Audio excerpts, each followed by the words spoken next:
All right, thanks so much for joining us once again on the bright side.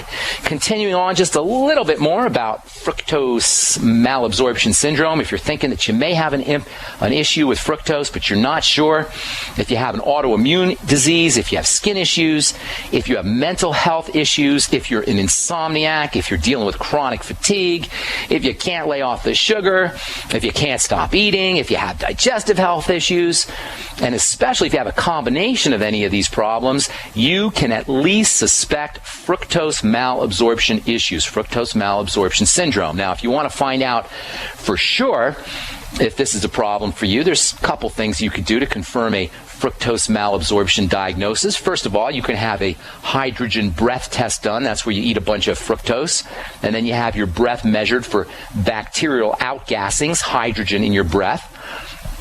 Or you can just eat a bunch of fructose from fruit, or even straight fructose. You can get fructose powder at pretty much any health food store.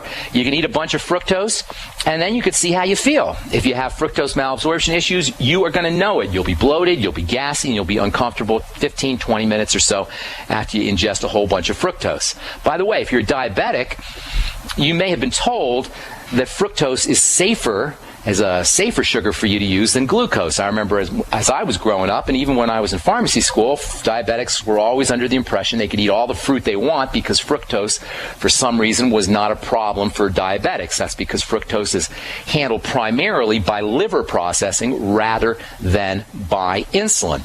It was believed, it's still believed by many people, that insulin is not involved in fructose metabolism, and to a large extent, that's true. However, recently, it's been found that there is a connection, an insulin connection, to the processing of fructose as well as to ordinary glucose. Everybody knows that glucose can cause elevations in insulin, but just recently, this past April, an article was published in the journal Science that discussed the findings of scientists at the University of Rhode Island that showed that fructose, fruit sugar, can turn on the pancreas's secretion of insulin too. So if you're a diabetic, you are not out of the woods if you think that you're okay by using fructose or fruit sugar. Bottom line, folks, is all sugars, in fact, possibly even the sweet taste itself, can have an effect on the insulin system. One of the phases of insulin secretion is something called the cephalic phase. Cephalic means your brain or your head, and there's actually a brain connection to the secretion of insulin. Simply thinking about sweet taste, simply thinking about sugar, can activate the insulin system, and even tasting it, the sweet taste, can have an effect on insulin secretion. And because of insulin's wide-ranging effects on all kinds of body systems, the circulatory system, the blood vessel system, the stress management system, the growth and cell division system, insulin affects all of these. Because of insulin's wide-ranging effects on all these different parts of the body, the less sweet you put in your diet, the better off you will be. What is up with the sweet taste anyway? Has anybody ever asked themselves, what is going on? Why do we need sweet so bad? Why are we so darned hooked on this sweet taste that we're willing to kill ourselves via drugs and disease rather than lay off the sugar? That's at least a question that we want to explore, especially if we're having a problem weaning ourselves off of sugar. And if you have FMS, fructose malabsorption syndrome, there are non-sweet sugars that can be a problem too.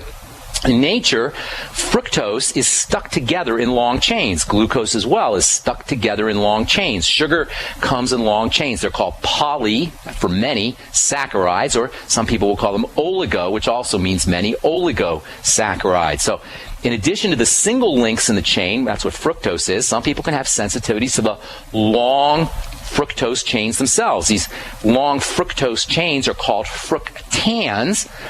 And while these substances are nowhere near as sweet as sugar, as fruit sugar, or as table sugar, fructan sensitivity can be as problematic as fructose sensitivity. And there's two very important reasons why this is something that you need to understand, especially if you're dealing with any kind of digestive problem.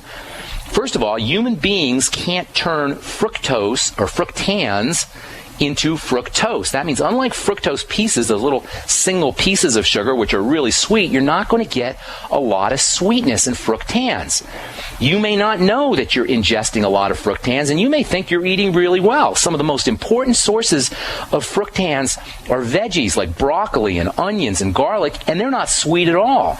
So you may think that you're not eating any sugar. You may think that you're eating real healthy. You're eating broccoli. You're eating Brussels sprouts and asparagus and onions and garlic. You may not know that you're ingesting fructans, and if you have some kind of malabsorption issue, you're going to end up with digestive problems from eating broccoli, for example, and you may not be linking the broccoli to the symptoms in your digestive tract. You come back. These are folks who say to me all the time, "Oh, I'm eating really wonderfully, and oh, I eat only vegetables. I don't eat anything processed, but I still have digestive problems." Well, the problem could very well be these long chains of fructose that don't taste sweet, that are found in vegetables, and that you don't even know you're having a problem with.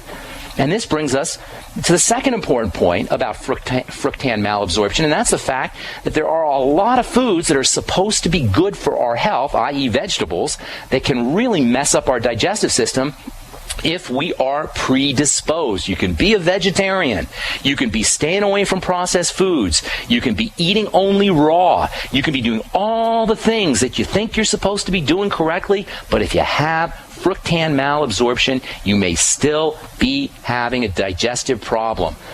I eat really well. I only eat raw food. I only eat vegetables. I never eat at McDonald's. I hear this all the time from people who still have digestive issues, and that's why I'm always telling you, if you're showing up with digestive symptoms, please do not think that you're eating correctly. Digestive symptoms mean only one thing, and that is you're eating the wrong food, even if it doesn't seem like you're eating the wrong food. Go by your symptoms. If you have bloating, you have gas, heartburn, constipation, diarrhea, whatever, you're eating the wrong food. Even if it's broccoli and cabbage and tomatoes, you're still eating the wrong stuff. All right, we'll come back and talk more about fructan and fructose malabsorption when we come back from our break. I'm Pharmacist Ben. You're listening to The Bright Side. Our number is 866-582-9933. We're coming back at you with more good health information right after this. Don't go away. We're back on The Bright Side. I am your host, nutritional pharmacist Ben. Thanks for joining us. If you like what you hear, it's every day on The Bright Side, 8 to 9 Pacific Time, 10 to 11 Central Time, and 24/7 on the archive page, brightsideben.com. You'll find a shopping cart up there, as well as articles and videos that explain the Bright Side philosophy, and a Join Now link that you can click on if you want to join the Bright Side Ben team and help educate the world about the importance of nutritional supplementation, or if you just want to get your products at the wholesale price, click on the Join Now link on brightsideben.com. You can also call the Bright Side Ben phone team at 866-735-2470. Our number today is 866-582-9933. If you want to contribute to the conversation, we're talking about fructose malabsorption syndrome and fructan malabsorption. Fructans are long chains of fructose. They don't taste sweet, and they're found in lots of vegetables, and you may not even know that you're having a problem with fructans. You may think that you're eating great and you're just having digestive problem. That's why I'm always saying, if you got a digestive problem, you got a digestive problem. If you have a digestive issue, you're eating the wrong foods. If you have bloating or gas or diarrhea or constipation or loose stools or whatever, you're eating the wrong stuff. And that's why it's so important to keep a digestive log, keep a food journal, where all the foods you're eating are connected to digestive symptoms. All the foods you're eating, whatever you eat, anything. That's why also it's so helpful to do a mono diet. That is where you only eat one type of food.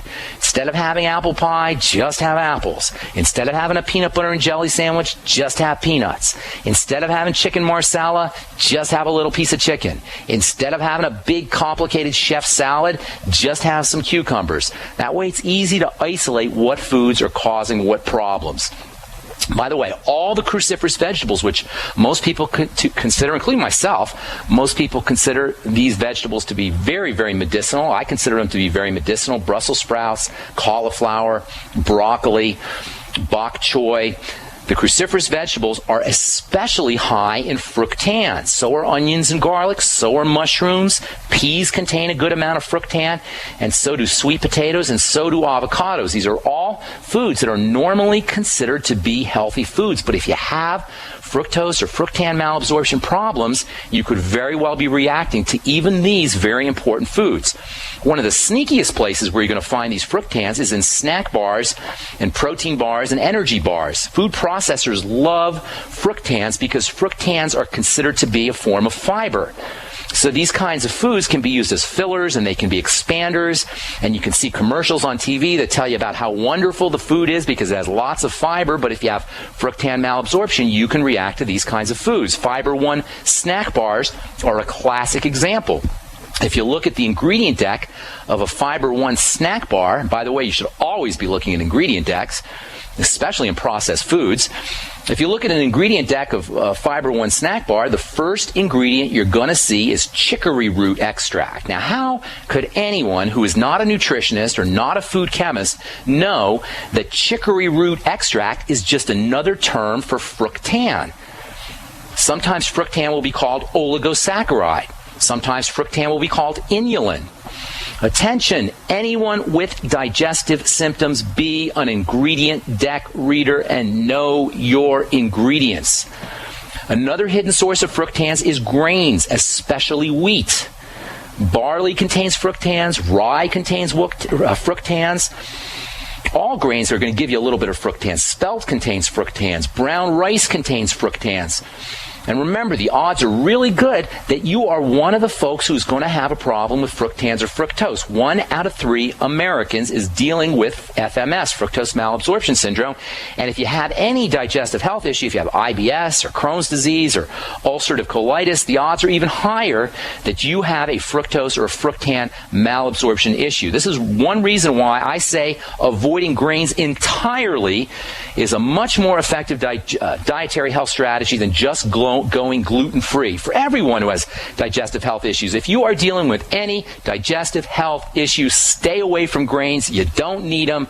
They're more than likely causing more problems than good. I can't tell you how many times I've talked to folks with digestive issues who feel like all they need to do is avoid gluten. Go gluten-free.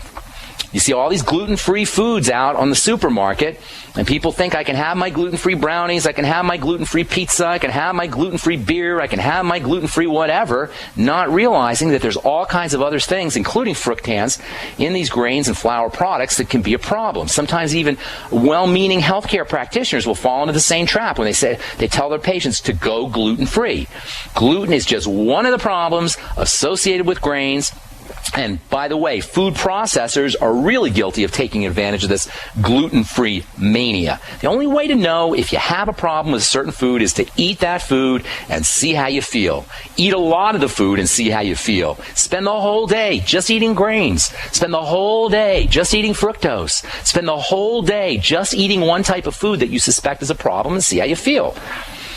And keep in mind, fructose malabsorption is not the same as gluten intolerance in the sense that fructose malabsorption is an overloading issue. Gluten intolerance is an allergy.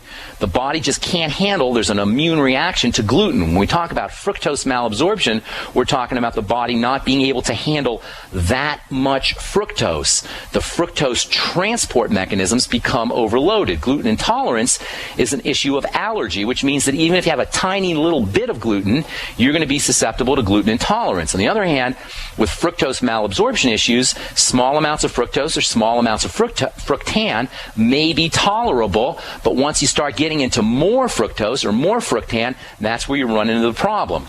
One of the most important sources of fructans in the American diet is bananas.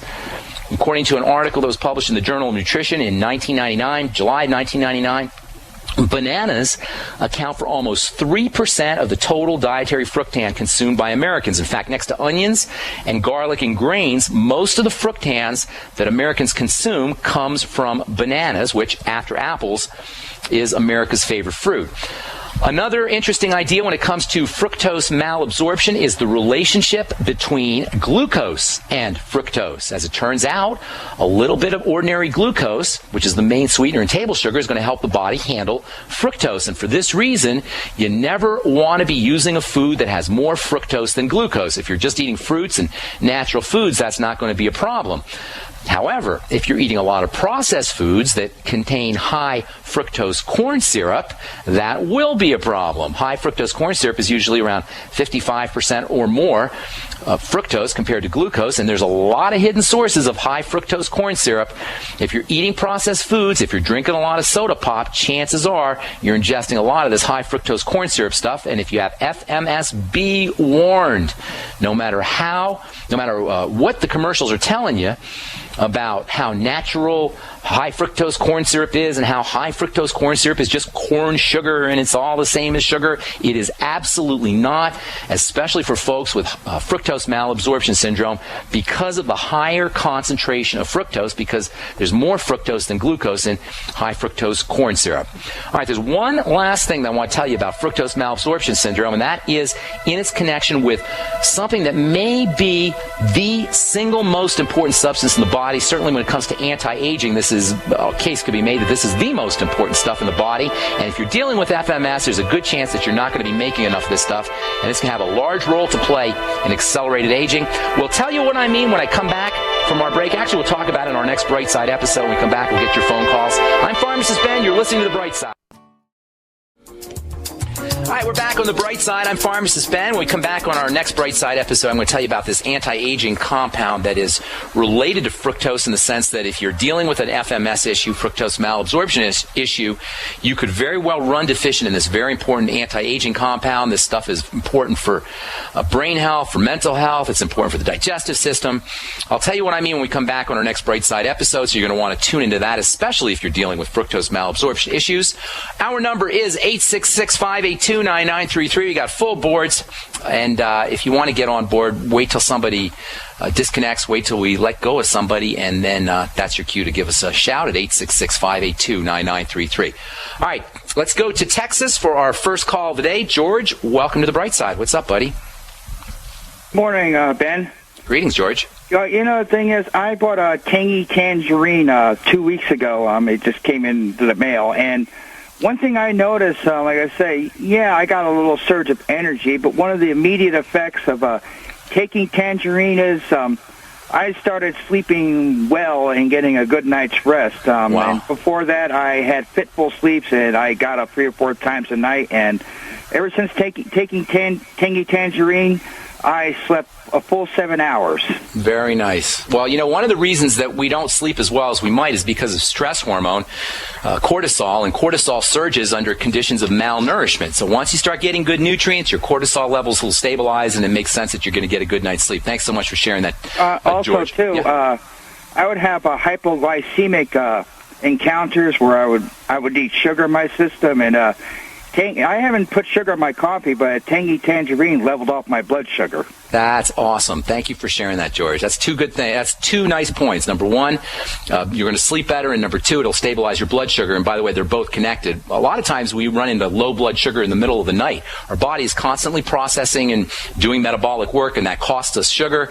And if you run into hypoglycemia, low blood sugar in the middle of the night, you're going to end up waking up as your cortisol spikes in response to the low blood sugar. So keeping that blood sugar stable, keeping your cortisol stable by using nutrients, micronutrients especially, like the Beyond Tangy Tangerine, is a great strategy. Thank you. Appreciate that. George, thanks for your call.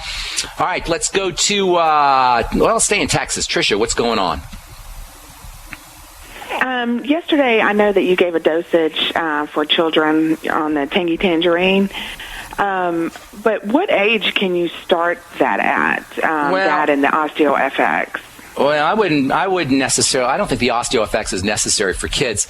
For children, it has more to do with body weight than it has to do with age. Typically, on the label anyway, it says a quarter scoop daily per 20 pounds of body weight. So if you got a 40-pound child, you're going to look at around a half a scoop daily. If you're breastfeeding, you don't need Beyond Tangy. Your child doesn't need Beyond Tangy Tangerine. When you're weaning your child off of breast milk, you may want to throw in a quarter scoop daily in a bottle of water and have the kid sip on it. It's not going to hurt them. It's not urgent that you get them on the Beyond Tangy Tangerine, but it sure wouldn't hurt, and it doesn't have to do as much with age as it has to do with body weight. So I would start at around 40 pounds, use around a quarter scoop per 20 pounds. That's about a half scoop a day for a 40-pound child. And go more by weight than it is by age. Thank you for your call, Tricia. Appreciate it. John in Texas, what's up, buddy? Hey, thank you. I'll keep this quick. I know you get a lot of callers. I'm looking for a way to naturally reverse the bioaccumulation of heavy metal toxins. Through our food, water, air, we're taking in a lot of heavy metals. Yeah. What do you think of products like Natural Cellular Defense, or do you have other recommendations of how to reverse that? The best ways to do it is to chelate, to magnetically attract the minerals out of your body. And there's a lot of great nutrients that can do that. Selenium is probably the classic nutrient for chelation of minerals, 200 to 400 micrograms of selenium a day. Everybody should be taking selenium on a regular basis. That's a incredibly important mineral for a lot of reasons, but as far as heavy metals go, it can magnetically attract. That's what chelation means. It's a magnetic attraction. Selenium can chelate, magnetically attract minerals out of your body. That's the first thing to think about. Second thing that you might want to consider is something that we talk about a lot on this program, is something called NAC, N-acetylcysteine, and that can also have some wonderful chelation properties. And the active point on the NAC molecule is sulfur, and anything with sulfur in it is also going to have some nice chelation properties. NAC and cysteine, the amino acid cysteine, is also a good source of sulfur. So sulfur and NAC. There's a supplement called SAM-E, which is also a good source of sulfur, and that can help you chelate heavy metals. MSM is a good source of sulfur. Dr. Wallach's been talking about MSM for a long time. And MSM can also help you chelate minerals. One of the best ways to get rid of heavy metals, I should say, one of the best ways to get rid of heavy metals is probiotics, and make sure that you're processing things correctly in the digestive tract. Any kind of leaky gut syndrome or intestinal problem is going to compromise your ability to get rid of heavy metals. So think chelation, think sulfur, think selenium, think digestive wellness, use probiotics. Those are also important. Algae can be very helpful for getting rid of heavy metals. The herb cilantro can also be helpful for getting rid of heavy metals. Bentonite clay can be helpful. Zeolite can be helpful. There's a whole slew of things. In fact, I actually wrote an article.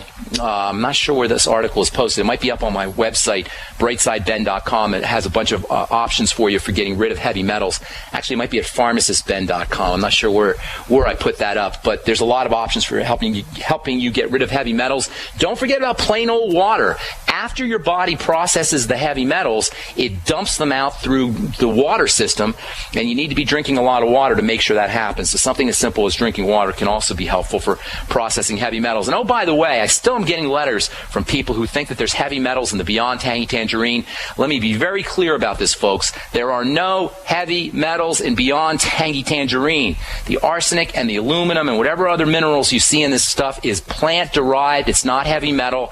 Heavy metals are deposited. They're heavy, so they're deposited in different tissues. The minerals that are in Beyond Tangy Tangerine and plant-derived minerals are not deposited. They are water-soluble. They don't sink. They float. They suspend. They hang, and that makes all the difference in the world. So for anybody who's concerned about heavy metals and any plant-derived mineral products from Youngevity, it's not happening. There are none. No matter what you read on the internet, no matter what people tell you, and most people who are talking about this aren't chemists or aren't nutritionists. They're not really savvy or hip to what colloidal plant-derived minerals are. So just want to get that out of the way. Anyway, thanks so much for calling, John. Appreciate it.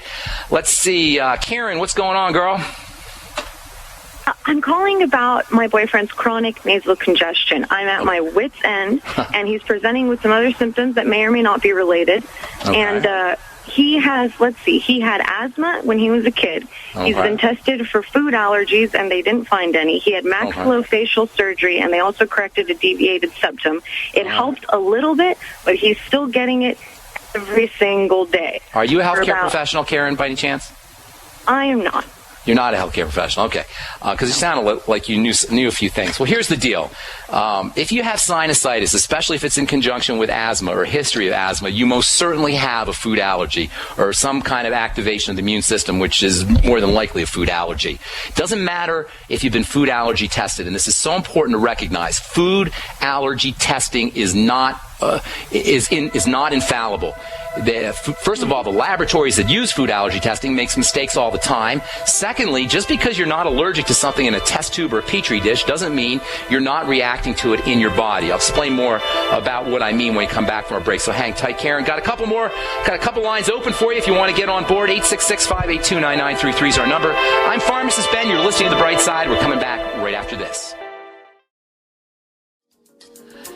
All right, we're back on The Bright Side. I am Pharmacist Ben. We're talking to... Who are we talking to in Texas? Trisha? No, not Trisha. We're talking to Karen. Are you there, Karen? Yeah, I'm here. All right, so here's the deal on food allergy testing, and I'm not a big believer in food allergy testing for a lot of reasons. First of all, a lot of people don't realize that the laboratories that do the food allergy testing are not always reliable. Not all laboratories have results that you can assume are correct. So we tend to assume, and our doctors tend to assume, that just because you send something to a laboratory, that's a laboratory that's going to have results that are something that you can work with, and that's not always true. Secondly, there's not a 100% positive link between symptoms and a positive test result. In other words, just because you have a positive test result doesn't mean that you have a problem with food allergies. Just because you have a negative test result doesn't mean you don't have a problem with food allergies. So I'm not a big believer in this whole idea of using food allergy testing. I want to know what's happening in your body, and there's only one person who can determine that, and that's the person himself. That's the patient himself. So your boyfriend sounds like he has food allergy issues. He certainly sounds like he has immune issues, especially with his history of asthma and his sinusitis. So I'd be working, whenever I hear of an activated immune system, I'm thinking food allergies, and I'd be working that way. Now, you can also check on, it doesn't have to be food allergies, it could be food intolerances, and that is just a problem with certain foods, not necessarily an allergic reaction. There's a slight difference between an intolerance and an allergy. In any case, it more than likely has to do with the food. The biggest suspects are going to be dairy, grains, legumes, which include peanuts and soy, and eggs, although it can be anything, really. And as we talked about at length the last few days, it could be something as simple as fructose malabsorption. So link the sinusitis symptoms, link the symptoms that you're dealing with to food issues. Link it to problems with the digestive system. You didn't mention that if he has any kind of constipation or loose stools or gas or bloating or heartburn or anything like that. Anything going on in that way? Karen? Unpleasant bowel movements all the time. There you go, girl. And there you go. I mean, say no more. You got a digestive problem. I don't know how many more symptoms you need to see. You got it. Your boyfriend, I should say, has a digestive problem, period. And if I was a betting man, I'd bet my house that you got a food. Now, this is good news and bad news. It's good news because all you do is eliminate the food and the problems are going to go away. It's bad news because most people don't like to eliminate foods. Most of us become addicted to the foods we're allergic to, and it's just like pulling teeth to try to get people to change their diets. And I don't know why it is that way, but it is that way. We become addicted and resistant to changing our diets, especially if we've been eating the same kind of food for a long period of time. But if he's got problems with his bowel movement, and by the way, this is much more serious than just sinusitis, because what's happening is, if you've been listening to this program, you know that if you're dealing with a digestive problem, you're dealing with malabsorption. If you're dealing with malabsorption, now you're malnourished, now you're starved, now your cells are not getting the nutrients they need. When the cells don't get the nutrients they need, they begin to break down, they begin to secrete things they shouldn't be secreting, they begin to secrete too much of things that they should be secreting, they begin to slow down secretions and things they should be secreting, and you run higher risks for almost every disease you can name, including the nightmare diseases of cancer and heart disease and autoimmunity. And with all due respect to your boyfriend, he's well on the road to a lot of unpleasant health issues. And as his girlfriend, you should be doing, or you may want to be doing, what it takes to get him to wean off of problem foods. Again, the most problematic foods for people are dairy, grains of all kinds, people, not just gluten-free. all grains. You don't need them. Yes, there's some good things in grains, but if you have any digestive problems, you're best off eliminating them. And then legumes and eggs and anything with fructose can also be a problem, as we've been talking about the last couple of days. I hope that helps, Karen. Thanks so much for your call. Moving on, Jeremy in Tennessee. What's up, buddy? We lost Jeremy? All right, then let's go to Drew in Kansas. Hey, Drew. Hey, Ben. Girlfriend's mom, 5'8", 150 pounds. She had spinal surgery. They said she has osteoarthritis of the spine, swelling, inflammation. She's got migraines. They said possible tumor in the back of her head. Damn. How old is she? How old is this? 45. Oh, wow. That's terrible. That's way, way, way, way too young. Listen, Drew, she's falling apart. She's breaking down. And if she's serious about making a change, she can do it. But if she's not serious and she doesn't make a change, she's got an unpleasant couple of years ahead of her. So I would highly recommend that she starts to begin to make some changes. Remember, one of the main principles of the Bright Side philosophy is the idea that the body is either in net breakdown or net build up. It doesn't really matter about the specifics of your disease state as much as it matters that the body is breaking down. Just like in a business, you're either net in the red or net in the black. It doesn't matter what you're spending or what you're making on any given day. What matters is the bottom line. Whether you're net making money or net losing money, in the terms of the body, it's whether you're net building up or net breaking down. The way you're describing the situation with your girlfriend's mom, she is clearly in a net negative state, in a net in the black state, in a net breakdown state.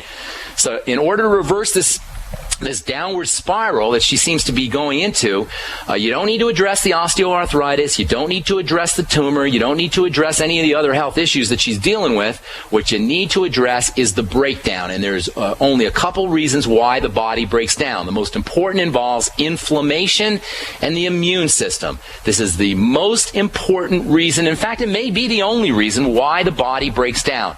Inflammation and the immune system. They're two sides of the same coin. Inflammation is how the immune system shows up. And by the way, when I talk about inflammation, I'm not talking about the kind of inflammation that you get when you twist your ankle or when you get a black eye. I am talking about micro-inflammation, and that is the inflammation that occurs at the tiny, tiny cell level. A cell, a typical cell in the body is around 1/100th the size of a head of a pin. In other words, you could fit around 100 typical cells, say red blood cells, end to end on the head of a pin. When I talk about microinflammation, I'm talking about the kind of inflammation that occurs at that microscopic level. If you take a pin in your mind's eye and divide it up into 100 parts, the kind of inflammation I'm talking about occurs at that 1/100th of a head of a pin level. And the reason this happens, by far and away, the most important reason this happens, is because of chronic abuse of the body through the digestive system. Now, once again, this is good news and it's bad news. It's bad news because people don't want to change the way they eat, but it's good news because when you do change the way you eat, the immune system quiets down, the inflammation goes away, and your symptoms will begin to subside, and the body can begin to repair itself, something as simple as correcting digestive issues. Now, there's a couple things you need to do. And by the way, Drew, this almost 100%, if you get your girlfriend's mom to correct your digestive issues, she's going to start to notice some differences. So correcting digestive issues, first step. That means eliminating problem foods, using digestive support nutrients. Get on the ultimate enzymes and get on the glucogel caps. Both of these have tremendous roles to play, not just in the immune system, or not just in the digestive system, but also in supporting the immune system and in supporting the inflammatory system. The ultimate enzymes and the glucogel caps, just those two products alone are going to make a huge difference, especially if she eliminates problem foods. Make sure she's on the essential fatty acids. The repair process cannot begin in earnest until you have enough essential fatty acids. If she's having problems absorbing her fats, malabsorption of fats, and chances are she is, make sure she takes her essential fatty acids with meals. Make sure she takes her essential fatty acids with her ultimate enzymes. Make sure she uses her essential fatty acids in her meals and her ultimate enzymes with apple cider vinegar, something to acidify the stomach to activate the enzymes. You cannot process foods. Your enzymes will not be activated if your stomach is not acidified. And try to have your mom take a couple of ultimate enzymes enzymes in the middle of the day between meals, and that will help improve some of the inflammatory systems. If you take your enzymes with meals, it'll improve your digestion. If you take your enzymes between meals, it'll help improve inflammation.